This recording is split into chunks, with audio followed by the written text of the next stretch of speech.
2010ರಲ್ಲಿ ನಮ್ಮ ರಾಜ್ಯ ಎಂದೂ ಕೂಡ ಕಂಡು ಕೇಳರಿಯದಂತಹ ಒಂದು ರಾಜ್ಯದಲ್ಲಿ ಒಂದು ಸುದ್ದಿ ಆಯಿತು. ಹಗರಣನೇ, ದೊಡ್ಡ ಹಗರಣ, ಬೇಲೆಕೇರಿ ಹಗರಣ. ಆ ಸುದ್ದಿ ಮಾಸದರೊಳಗೆ ನಮ್ಮ ಶಿವಮೊಗ್ಗ ಜಿಲ್ಲೆಯಲ್ಲಿ ಕೂಡ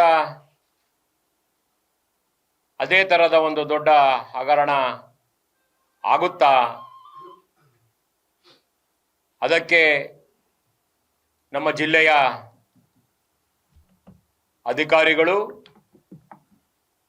ಅವರನ್ನ ನೋಡ್ಕೊಳ್ಳುವಂತಹ ಸರ್ಕಾರದವರು ಇಂಬು ಕೊಡ್ತಾ ಇದ್ದಾರಾ ಅನ್ನೋದೊಂದು ದೊಡ್ಡ ಮಟ್ಟದ ಅನುಮಾನ ಪ್ರಾರಂಭ ಆಗಿದೆ. ಅದಕ್ಕೋಸ್ಕರ ಆ ವಿಚಾರವನ್ನ ತಮ್ಮ ಮುಂದೆ ಪ್ರಸ್ತಾಪ ಮಾಡಿದ್ರೆ ತಾವು ಸಂಬಂಧಪಟ್ಟ ಅಧಿಕಾರಿಗಳಿಗಿರ್ಬೋದು, ಮೇಲ್ಮಟ್ಟದ ಅಧಿಕಾರಿಗಳಿರ್ಬೋದು, ಅವರ ಗಮನಕ್ಕೆ ಬೆಳಕನ್ನು ಚೆಲ್ಲುವಂತಹ ಕೆಲಸ ಆಗ್ತದೆ ಅನ್ನೋ ವಿಶ್ವಾಸದಿಂದ ಇವತ್ತು ತಮ್ಮ ಮುಂದೆ ಈ ವಿಚಾರನ ಹೇಳಲಿಕ್ಕೆ ಬಯಸ್ತೀನಿ. ನಮ್ಮ ಜಿಲ್ಲೆಯಲ್ಲಿ ಗಣಿ ಮತ್ತು ಭೂವಿಜ್ಞಾನ ಇಲಾಖೆ, ಮೈನ್ಸ್ ಅಂಡ್ ಜಿಯಾಲಜಿ, ಕಂದಾಯ ಇಲಾಖೆ, ಜೊತೆಗೆ ಅರಣ್ಯ, ಪೊಲೀಸು, ಎಲ್ಲರೂ ಕೂಡ ಬಹಳ ಸಕ್ರಿಯವಾಗಿ ಕೆಲಸ ಮಾಡ್ತಾ ಇದ್ದಾರೆ ಅಂತ ಅನ್ಕೋತಾ ಇದ್ದೀವಿ. ಆದ್ರೆ ಎಲ್ಲೋ ಒಂದ್ ಕಡೆ ಇತ್ತೀಚಿನ ದಿನಗಳ ಘಟನೆಗಳನ್ನ ಗಮನಿಸಿದ್ರೆ ಶಿವಮೊಗ್ಗ ಜಿಲ್ಲೆ ಏನಾಗ್ತದಪ್ಪ ಅನ್ನುವಂತಹ ಒಂದು ಅನುಮಾನ ಕಾಡ್ತಾ ಇದೆ. ನೋಡಿ, 1/7/2025 22 ಬ್ಲಾಕ್ಗಳನ್ನ ಮರಳಿಗೋಸ್ಕರ ನಾಗರಿಕ ಬಂಧುಗಳಿಗೆ ಮನೆಗಳನ್ನ ಮತ್ತೊಂದು ಕಟ್ಟಡಗಳನ್ನ ಕಟ್ಕೊಳ್ಳಿಕ್ಕೆ ಅನುಕೂಲ ಆಗಲಿಕ್ಕೆ ಸರ್ಕಾರ ಅವರಿಗೆ ಕೈಗೆಟುಕೋ ಬೆಲೆಯಲ್ಲಿ ಸಿಗಲಿಕ್ಕೋಸ್ಕರ 1/7/2025 22 ಬ್ಲಾಕ್ಗಳನ್ನ, ಕ್ವಾರಿಗಳನ್ನ ಹರಾಜು ಮೂಲಕ, ಅದು ಅವರ ಕಾನೂನಿನ ಅಡಿಯಲ್ಲಿ ವ್ಯವಸ್ಥೆಯನ್ನ ಮಾಡ್ತದೆ. ಅದರಲ್ಲಿ ಸಾಕಷ್ಟು ಜನ ಗುತ್ತಿಗೆದಾರ, ಅಂದ್ರೆ ಯಾವತ್ತೂ ಕೂಡ ಕ್ವಾರಿಗಳನ್ನು ತಗೊಳ್ಳೋರು, ಲಾರಿಯಲ್ಲಿ ಮರಳನ್ನ ಸಾಗಿಸೋರು ಅಂತವ್ರು, ಅದಕ್ಕೆ ಯಾರ್ಯಾರು ಅರ್ಹರಿದ್ದಾರೆ ಅವರು ಎಲ್ಲರೂ ಕೂಡ ಭಾಗವಹಿಸಿದ್ದಾರೆ. ಆದ್ರೆ ಅದು ಇವತ್ತಿಗೆ ಹೆಚ್ಚು ಕಮ್ಮಿ 11 ತಿಂಗಳಾಯ್ತು. ಅವ್ರ ಯಾರಿಗೆ ಕೂಡ ಇಲಾಖೆಯಿಂದ ಅನುಮತಿ ಸಿಕ್ಕಿಲ್ಲ. ಆ ವಿಚಾರ ಯಾಕೆ ಹೇಳ್ತಿದ್ದೀನಿ ಅಂದ್ರೆ, ನಾನು ಆ ಗುತ್ತಿಗೆದಾರ ಯಾರ ಪರವಾಗಿ ಇವ್ರಿಗೆ ಕೊಟ್ಟಿಲ್ಲ ಸಿಕ್ಕಿಲ್ಲ ಅನ್ನೋ ಬಗ್ಗೆ ಮಾತಾಡಕ್ಕೆ ಹೋಗೋದಿಲ್ಲ. ಈ ತರ ಯಾವಾಗ ಸರ್ಕಾರಿ ವ್ಯವಸ್ಥೆಯಲ್ಲಿ ಮರಳು ಸಿಗಲ್ಲ, ಆವಾಗ ಅನಧಿಕೃತವಾಗಿ ಮರಳನ್ನ ಸಂಗ್ರಹ ಮಾಡೋದು, ಬೇರೆ ಬೇರೆ ಪ್ರದೇಶಗಳಿಗೆ ಬೆಂಗಳೂರು ಮಂಗಳೂರು ತನಕ ಹೋಗುವಂತ ಕ್ವಾಲಿಟಿ ಮರಳುಗಳು ನಮ್ಮಲ್ಲಿ ಸಿಗುತ್ತದೆ. ಶಿವಮೊಗ್ಗ ಜಿಲ್ಲೆ ಅದಕ್ಕೆ ಹೆಸರುವಾಸಿ. ಅದು ಜಾಸ್ತಿ ಆಗತ್ತೆ. ಯಾವುದು ಅನಧಿಕೃತವಾಗಿ ಮಾಡುವಂತ ಕೆಲಸಗಳು ಜಾಸ್ತಿ ಆಗ್ತದೆ. ಇದ್ರ ಬಗ್ಗೆ ಸಾಕಷ್ಟು ಪತ್ರಿಕೆಗಳಲ್ಲಿ, ಲೋಕಲ್ ಪತ್ರಿಕೆಗಳು ಮತ್ತು ರಾಜ್ಯ ಪತ್ರಿಕೆಗಳು ಯಾವತ್ತಪ್ಪ ಅಂತಂದ್ರೆ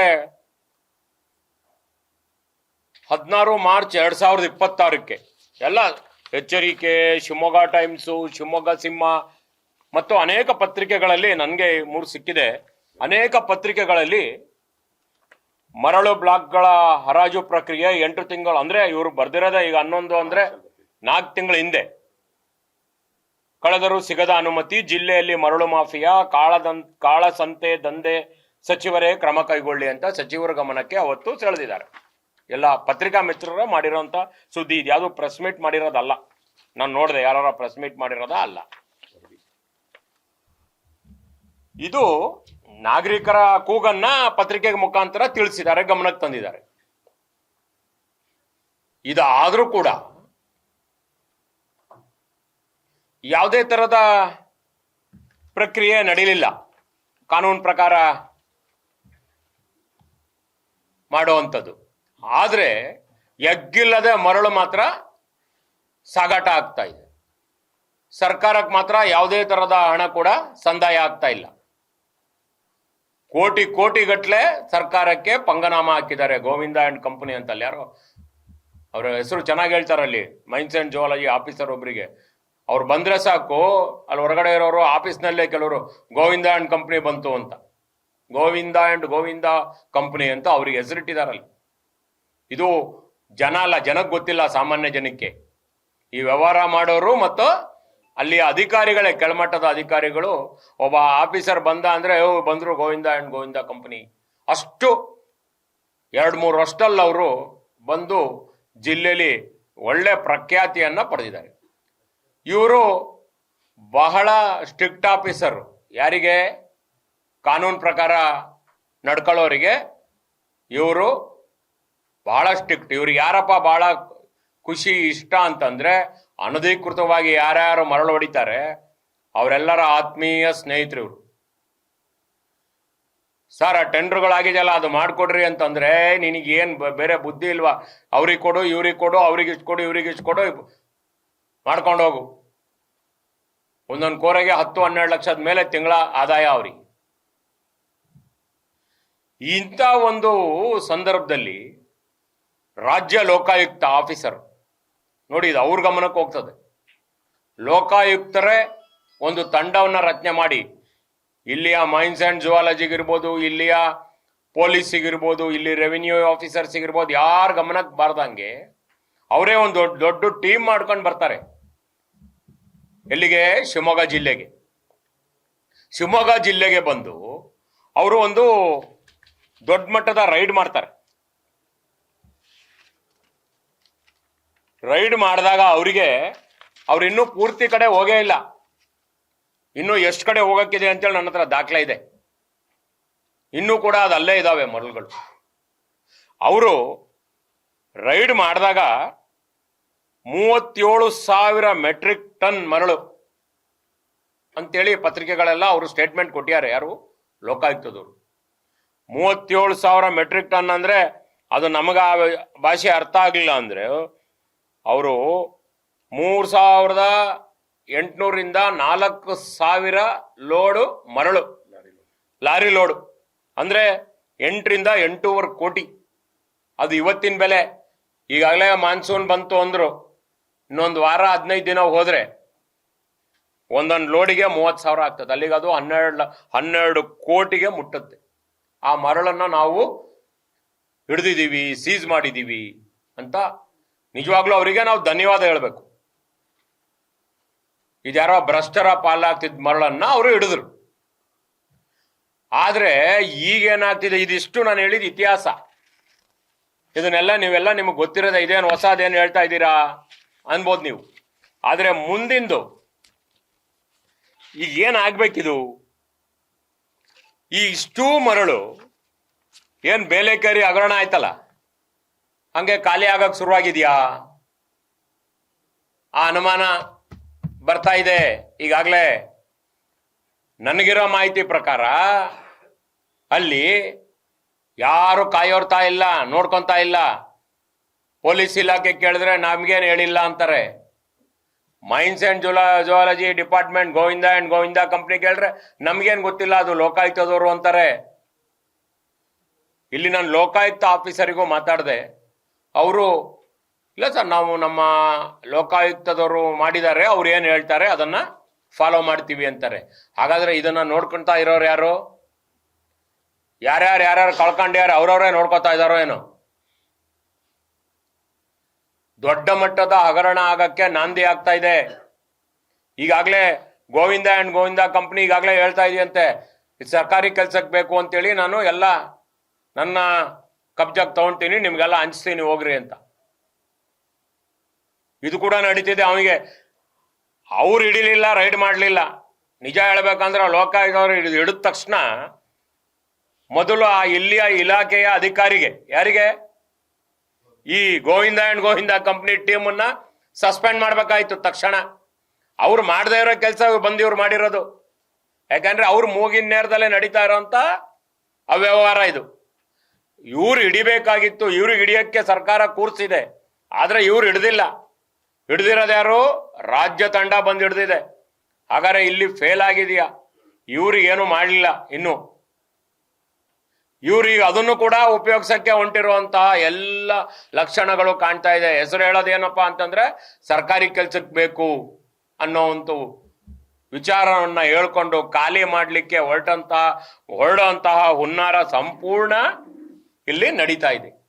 ಇದು ಖಾಲಿ ಆಯ್ತು ಅಂತಂದ್ರೆ ಮತ್ತೊಂದು ಎರಡನೇ ಬೇಲೆಕೇರಿ ಹಗರಣನೆ ಮತ್ತಾರೋ ಇವ್ರ ಮೇಲೆ ಬಂದು ತನಿಖೆ ಮತ್ತೊಂದ್ಸರಿ ಮಾಡಿದ್ರೆ, ಇದು ಬಳ್ಳಾರಿಯಲ್ಲಾಗಿದ್ದೆ ಅಲ್ಲಿ ಖನಿಜ ಸಂಪತ್ತು ಹೋಯ್ತು, ಇಲ್ಲಿ ನಮ್ಮ ಮರಳು ಲೂಟಿ ಆಯ್ತು ಅಂತ ಅನ್ಬೇಕಾಗ್ತದೆ.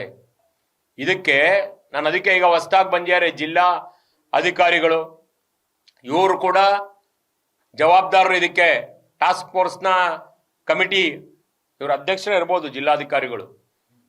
ಟಾಸ್ಕ್ ಫೋರ್ಸ್ ಕಂಪನಿ ಇಲ್ಲಿ ಈ ಕಮಿಟಿಯಲ್ಲಿ ಜಿಲ್ಲಾಧಿಕಾರಿಗಳು ಜವಾಬ್ದಾರಿ ಇದೆ, SP ಅವರು ಪೊಲೀಸ್ ವರಿಷ್ಠಾಧಿಕಾರಿಗಳ ಜವಾಬ್ದಾರಿ ಇದೆ. ಇವರು ಮೈನ್ಸ್ ಅಂಡ್ ಜಿಯಾಲಜಿ ಏನು ಮಾತಾಡ್ಸಂಗೆ ಇಲ್ಲ, ಇವರೇ ನಿಂತು ಬಿಟ್ಟಾರೆ. ಅವ್ರು ಹೇಳ್ತಾರ, ನನಗೆ ಮೊನ್ನೆ ಒಬ್ರು ಫೋನ್ ಮಾಡಿದ್ರು, ಯಾರಾದ್ರೂ ಹಿಂಗ್ ನಡೀತಾ ಇದೆ ನೋಡಿ ಸರ್, ಬೋಟಲ್ಲಿ ತೆಗಿತಾರಂತೆ ಮರಳು, ಸೌಂಡ್ ಬರ್ತಾ ಇದೆ, ಹಿಂಗ್ ನಡೀತಾ ಇದೆ ಅಂತ ಫೋನ್ ಮಾಡಿದ್ರೆ ಯಾರು ಕಿರಿಯ ಅಧಿಕಾರಿಗಳಿಗೆ, ಅವ್ರಿಗೆ ಮೇಲ್ಗಡೆಯವರು ಗೋವಿಂದ ಅಂಡ್ ಗೋವಿಂದ ಕಂಪನಿ ವಾಹನ ಕೊಡಲ್ಲ ಅಂತ ಅಲ್ಲೋಗಿ ರೈಡ್ ಮಾಡಕ್ಕೆ. ಎಷ್ಟು ಚೆನ್ನಾಗಿದೆ ಅಂದ್ರೆ ಆಫೀಸರ್ಸ್ ಹೇಳ್ತಾರೆ ಕೆಳಗಡೆಯವರು, ಸರ್ ನಾವು ಹೇಳ್ತೀವಿ ನಡೀತಾ ಇದೆ ಅಂತೇಳಿ, ಆದ್ರೆ ರೈಡ್ ಮಾಡೋಣ ಅಂತಂದ್ರೆ ಅವ್ರಿಗೆ ಹೋಗಕ್ಕೆ ಅಷ್ಟೊತ್ತಿಗೆ ವಾಹನಗಳು ಬರ್ದೇ ಇರಂಗೆ ಡ್ರೈವರ್ಗಳಿಗೆ ನೀವೆಲ್ಲೂ ಹೋಗ್ಬೇಡ್ರಿ ಮನೆಗೆ ಹೋಗ್ರಿ ಅಂತ ಹೇಳಿ ಕಳಿಸ್ತಾರಂತೆ. ಇಂಥ ವ್ಯವಸ್ಥೆಯಲ್ಲಿ ನಮ್ಮ ಜಿಲ್ಲೆ ಇವತ್ತಿದೆ. ಇವತ್ತು ನಾವು ಯಾರು ನಮಗೆ ಮಂತ್ರಿಗಳು ದಾತಕರು ಇಲ್ಲ ಇಲ್ಲಿ ಜಿಲ್ಲೆಗೆ. ನಮ್ಮ ಜಿಲ್ಲೆಗೆ ಕಾಂಗ್ರೆಸ್ ಪಕ್ಷದ ವರಿಷ್ಠರು ಇನ್ನೂ ಮಂತ್ರಿಗಳನ್ನ ಕೊಡ್ಲಿಲ್ಲ. ನಮ್ ದುರ್ದೈವ. ಏನು ಎರಡನೇ ಪಟ್ಟಿಯಲ್ಲಿ ಕೊಡ್ತಾರೇನೋ ಕಾಯ್ತಾ ಇದ್ದೀವಿ. ಅವ್ರಿಗಾರ ಹೇಳಿ ನೀವೇನ್ ಮಾಡಿದ್ರಿ, ನೀವೆಲ್ಲ ಬರ್ದಿದ್ರಿ, ನೋಡ್ದೆ ನಾನು, ಮಂತ್ರಿಗಳ ಸಚಿವರೇ ಕ್ರಮ ಕೈಗೊಳ್ಳಿ ಅಂತ.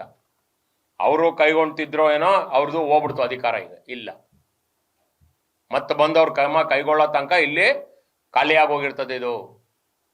ಅದಕ್ಕೆ ತಮಗೆ ಕೈ ಮುಗಿದು ಬೇಡ್ಕೋತೀನಿ, ಎಲ್ಲರ ಗಮನಕ್ಕೆ ತರುವಂತಹ ಈ ಖಾಲಿ ಆಗದೆ ಇರಂಗೆ, ಲೂಟಿ ಆಗದೆ ಇರಂಗೆ ಇದನ್ನ ವಾಚ್ ಅಂಡ್ ಗಾರ್ಡ್ ಮಾಡಿ ಇದನ್ನ ಹರಾಜು ಮಾಡ್ತಾರೋ ಮತ್ತೊಂದು ಮಾಡ್ತಾರೋ ಏನೋ ಮಾಡಿ ಸರ್ಕಾರಕ್ಕೆ ಹಣ ಕಟ್ಟಿಸ್ಕೊಳ್ಳುವಂತ ಕೆಲಸ ಮಾಡಬೇಕಾಗಿದೆ. ಇವತ್ತು ಈ ಏನು 11 ತಿಂಗಳಾಯ್ತಲ್ಲ, ಅವ್ರು ಯಾರ್ಯಾರಿಗೆ ಸರ್ಕಾರಿ ಕಡೆಯಿಂದ ತಗೊಂಡೋಗ್ಲಿಕ್ಕೆ ಅವಕಾಶ ಕೊಟ್ರೆ ಸರ್ಕಾರಕ್ಕೆ ದುಡ್ಡು ಬರುತ್ತೆ. ಆ ಲೀಗಲ್ ಆಗಿ ಟೆಂಡರ್ ಏನ್ ಕರೆದಿದ್ದಾರೆ, ಅವ್ರಿಗಂತೂ ಕೊಡ್ತಾನೆ ಇಲ್ಲ. ಯಾಕೆ ಕೊಡ್ತಿಲ್ಲ ಅಂದ್ರೆ, ಅವ್ರು ಮಾಡಿದ್ರೆ ಇವರಿಗೆ ಅನಧಿಕೃತವಾಗಿ ಮಾರಾಟ ಮಾಡಲಿಕ್ಕೆ ತೊಂದರೆ ಆಗ್ತದೆ. ಇದು ಒಂದು ಟೆಂಡರ್ ಆಗಿ ಜನಕ್ಕೆ ಮರಳು ತರಕ್ಕೆ 11 ತಿಂಗಳು ಅವರಿಗೆ ಅನುಮತಿ ಕೊಡದೇ ಇರೋಂತ ನೋಡ್ಕೊಳ್ತಾ ಇದೆ ಅಂತಂದ್ರೆ ಗೋವಿಂದ ಅಂಡ್ ಗೋವಿಂದ ಕಂಪನಿಯ ಶಕ್ತಿ ಎಷ್ಟಿದೆ ಅಂತೇಳಿ ಯೋಚನೆ ಮಾಡ್ಬೇಕಾಗಿದೆ. 1 ತಿಂಗಳಲ್ಲ, 2 ತಿಂಗಳಲ್ಲ, ಪತ್ರಿಕೆಯಲ್ಲಿ ಬಂದೇ ಆಗ್ಲೇ 4 ತಿಂಗಳಾಗೋಯ್ತು. ಎಷ್ಟು ಸರ್ಕಾರಕ್ಕೆ ಮೋಸ ಮಾಡಿದ್ದಾರೆ, ಎಷ್ಟು ಇವ್ರ ಮನೆಗೆ ಒಯ್ದಿದ್ದಾರೆ ಅಂತೇನಾದ್ರೂ ಲೆಕ್ಕ ಮಾಡಿದ್ರೆ ಇದು ದೊಡ್ಡ ಮಟ್ಟದ ಹಗರಣ ಆಗೋಗ್ತದೆ. ಇನ್ನೊಂದು ನಮ್ಮ ಶಿವಮೊಗ್ಗ ಜಿಲ್ಲೆಗೆ ಇನ್ನೊಂದು ಅಪಖ್ಯಾತಿ ಬರದ ಹಾಗೆ ಸಂಬಂಧಪಟ್ಟ ಸರ್ಕಾರ ಅಧಿಕಾರಿಗಳು ಕ್ರಮ ಕೈಗೊಳ್ಬೇಕು. ಯಾಕಂದ್ರೆ ಮೇಲ್ಮಟ್ಟದ ಅಧಿಕಾರಿಗಳು, ಜಿಲ್ಲಾಧಿಕಾರಿಗಳು, SP ಎಲ್ಲ ಹೊಸದಾಗಿ ಬಂದಿದ್ದಾರೆ. ಇನ್ನೊಂದು ವಾರಕ್ಕೆ ಮರಳು ಶುರುವಾಯ್ತು ಅಂದ್ರೆ ಹಾಹಾಕಾರ. ಇನ್ನೂ ಅವ್ರೊಂದು ಪಟ್ಟಿ ಕೊಟ್ಟಿದ್ದಾರೆ ಅಲ್ಲಿ ಅವರು, ಇನ್ನು ಸುಮಾರು ಇವರು ರೈಡ್ ಮಾಡದೇ ಇರೋ ಜಾಗದಲ್ಲಿ ಅಕ್ಕಪಕ್ಕ ಕಾಡು ಗಿಡ ಮಧ್ಯೆ ಸಾಕಷ್ಟು ಇದಕ್ಕಿಂತ ಜಾಸ್ತಿ ಮರಳು ಸಂಗ್ರಹ ಆಗಿದೆ ಅಂತಾರೆ.